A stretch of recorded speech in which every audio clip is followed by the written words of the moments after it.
Yes, now back to our main story, and Danny Roof, the man arrested for opening fire at an African-American church in Charleston, South Carolina, has today been charged with 9 counts of murder. Police are treating the killings as a hate crime. He's due to appear via video link at a court in Charleston. We're just seeing pictures of that court now, but he hasn't appeared there.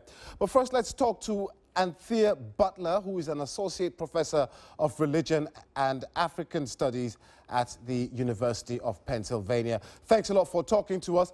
Many people on the outside look at the USA and see this multiracial potpourri of people, but just how big a threat is racial hatred in America?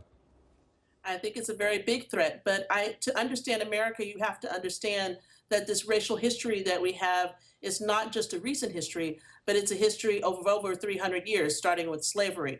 So while people may look at us as being this very multicultural country, the fact of the matter is that our history is part and parcel of why Dylann Roof went into a black church and shot 9 people in cold blood after listening to a Bible study.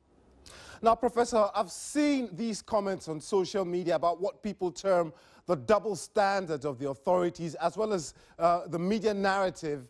In fact, we're showing a tweet now that has been retweeted 60,000 times.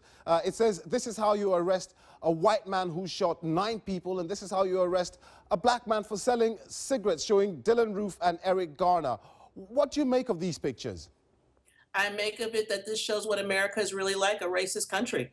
The fact of the matter is that we have a double standard. Dylann Roof killed 9 people in cold blood. He knew what he was doing, but yet they are treating him with fragility. And part of that is because of his whiteness, his color of his skin is the reason why he's being treated that way relative to the unfortunate incident in which Eric Garner was choked out because he was only selling a couple of cigarettes. It's ridiculous. But this also shows the pervasiveness and the structural racism that exists in America. And I hope that people around the world will begin to think about, if we tell everybody there's democracy, there's no democracy here. There's no treatment of brown and black peoples and yellow peoples in the same way that white people are treated in this nation. You've also criticized the Wall Street Journal for calling him a loner, saying, how is Dylann Roof a loner when his friends knew he wanted to kill black people?